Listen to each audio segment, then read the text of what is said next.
Ah, le canard enchaîné. Et match. Mais c'est magnifique. La photo est dingue. Elle est folle, cette photo. Enfin, en gros, quand vous avez une dépêche de l'AFP, ben, tout le monde est au courant, quoi. Hein.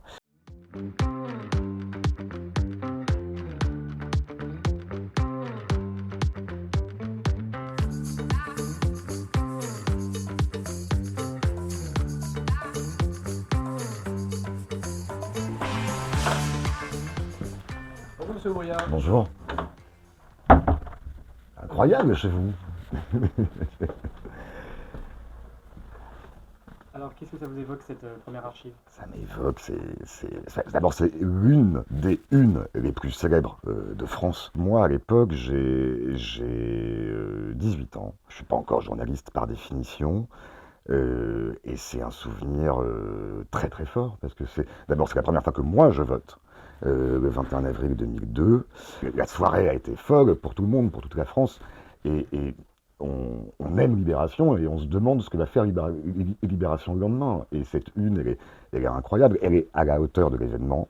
Moi, je me souviens à la fac, les gens avaient fait des photocopies, euh, je me souviens, les gens l'avaient mis sur leur vitre de voiture, etc. Enfin, c'était totalement fou.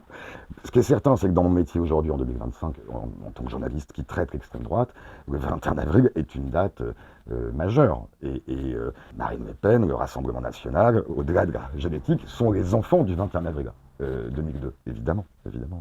Et donc nous aussi. Cette une, on s'en souvient, mais alors, à l'intérieur, je ne m'en souviens pas du tout. La photo est dingue. Elle est folle, cette photo. Elle est folle. Ah non, c'est fou. C'est fou. On l'avait acheté tous en plusieurs exemplaires. Hein. Ok.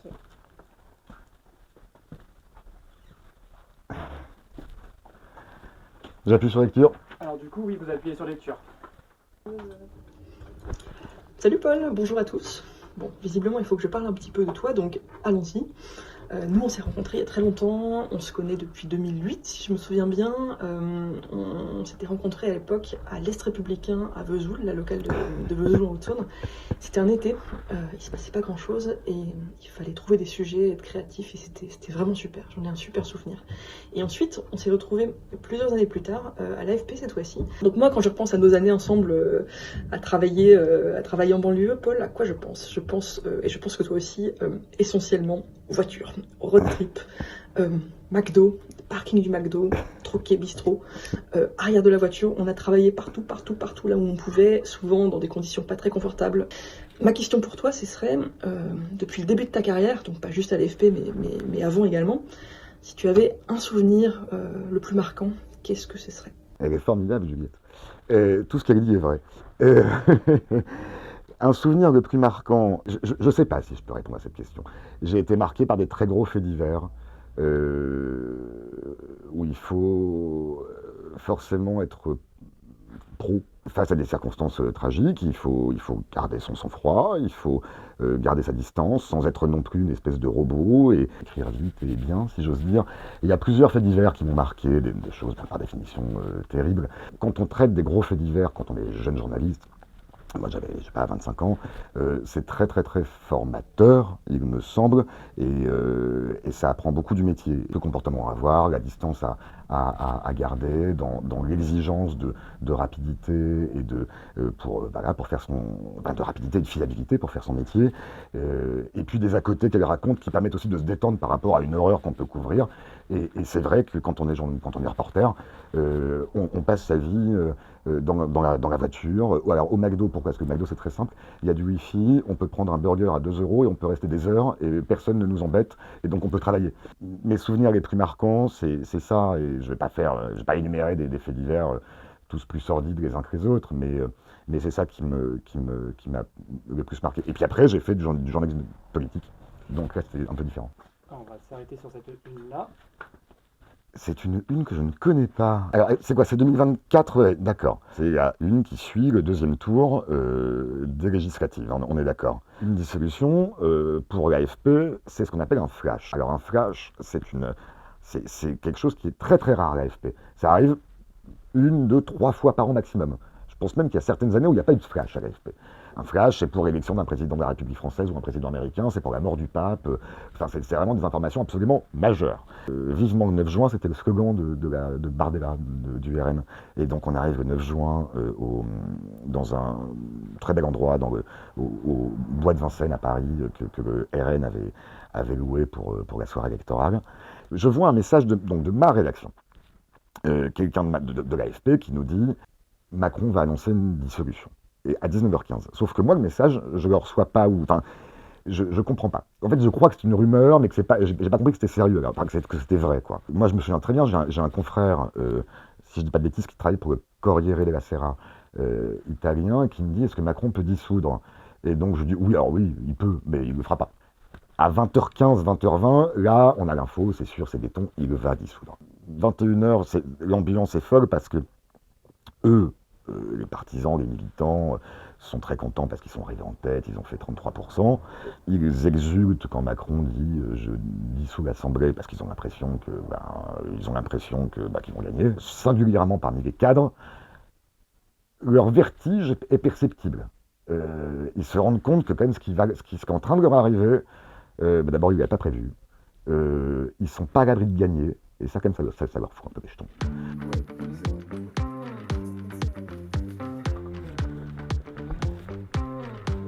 Bonjour.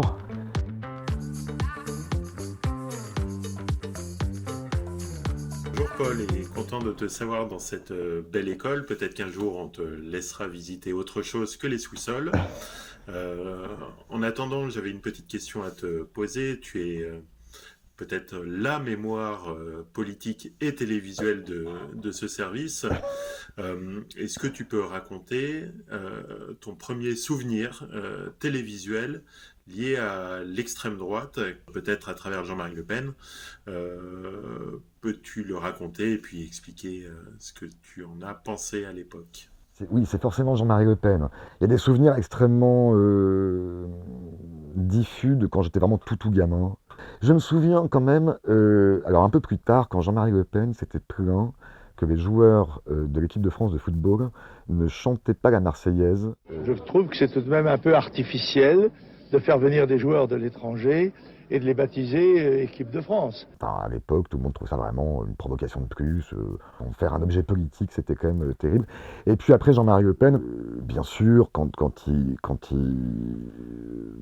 donne un coup à un adversaire socialiste dans les Yvelines en 97, si je ne dis pas de bêtises, quand il est inéligible et qu'il veut que son épouse, Jeannie Le Pen, prenne la tête de liste aux européennes, enfin, des tas de choses. Donc oui, c'est Le Pen parce que Le Pen, c'est une bête médiatique, donc les souvenirs médiatiques et télévisuels, enfin Le Pen en a créé des dizaines, pour tous les Français d'ailleurs, hein, des souvenirs d'outrance, de provocation, et voilà, donc c'est tout Jean-Marie Le Pen pendant les années 90, voilà ce que c'est mon premier souvenir avec l'extrême droite française.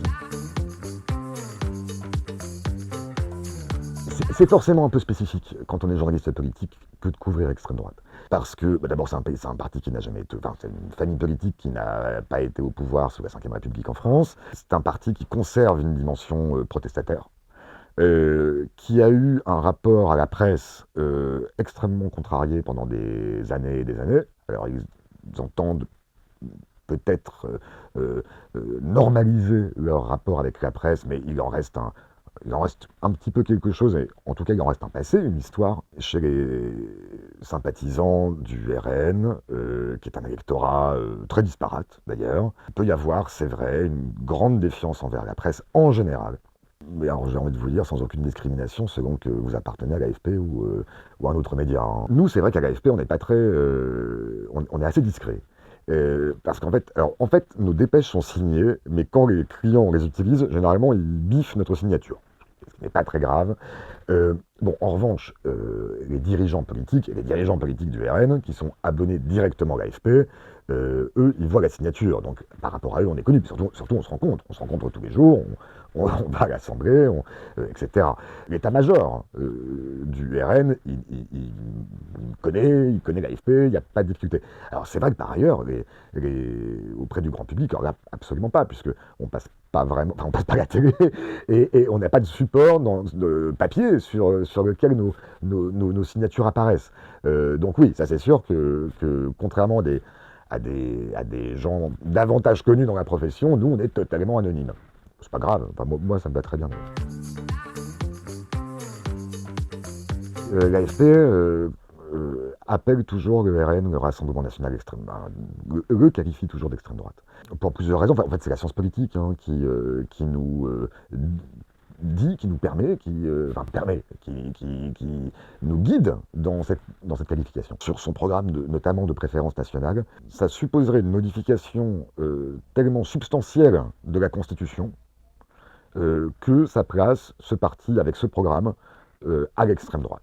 L'AFP est encore considérée par la classe politique en général et par le Rassemblement National en particulier. Ils voient que l'AFP, la force de frappe. Quand une dépêche de l'AFP, c'est pas rien et ça provoque... enfin, en gros, quand vous avez une dépêche de l'AFP, tout le monde est au courant, quoi, hein. Donc, ils ont compris leur intérêt. Ils ont compris qu'ils n'allaient pas nous marginaliser. Enfin, je crois, c'est comme ça que je le perçois en tout cas. Nous, on est factuels et intransigeants. On n'est pas complaisants, mais pas militants.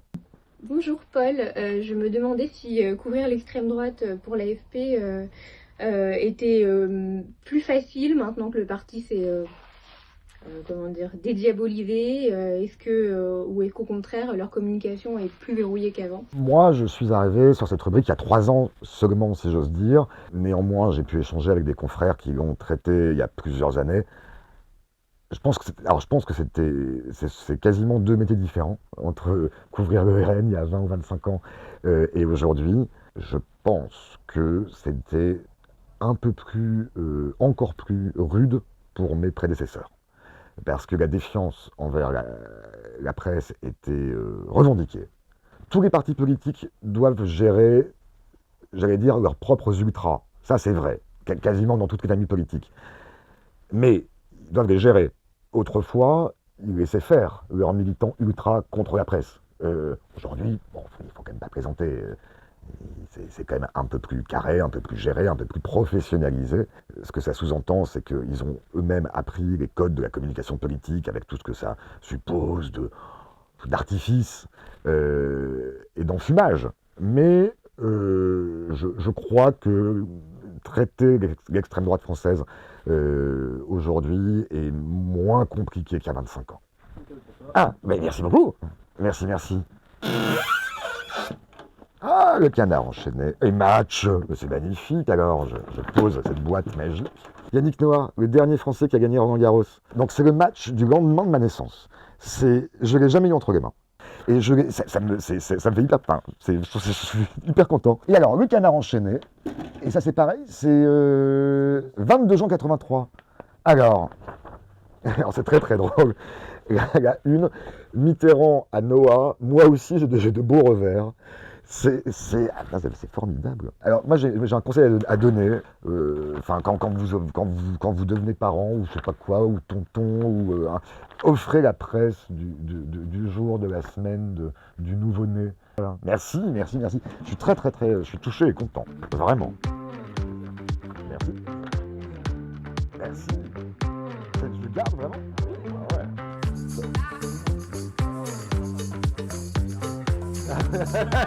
Ah, c'est vrai. Ah non, j'ai pas fait semblant.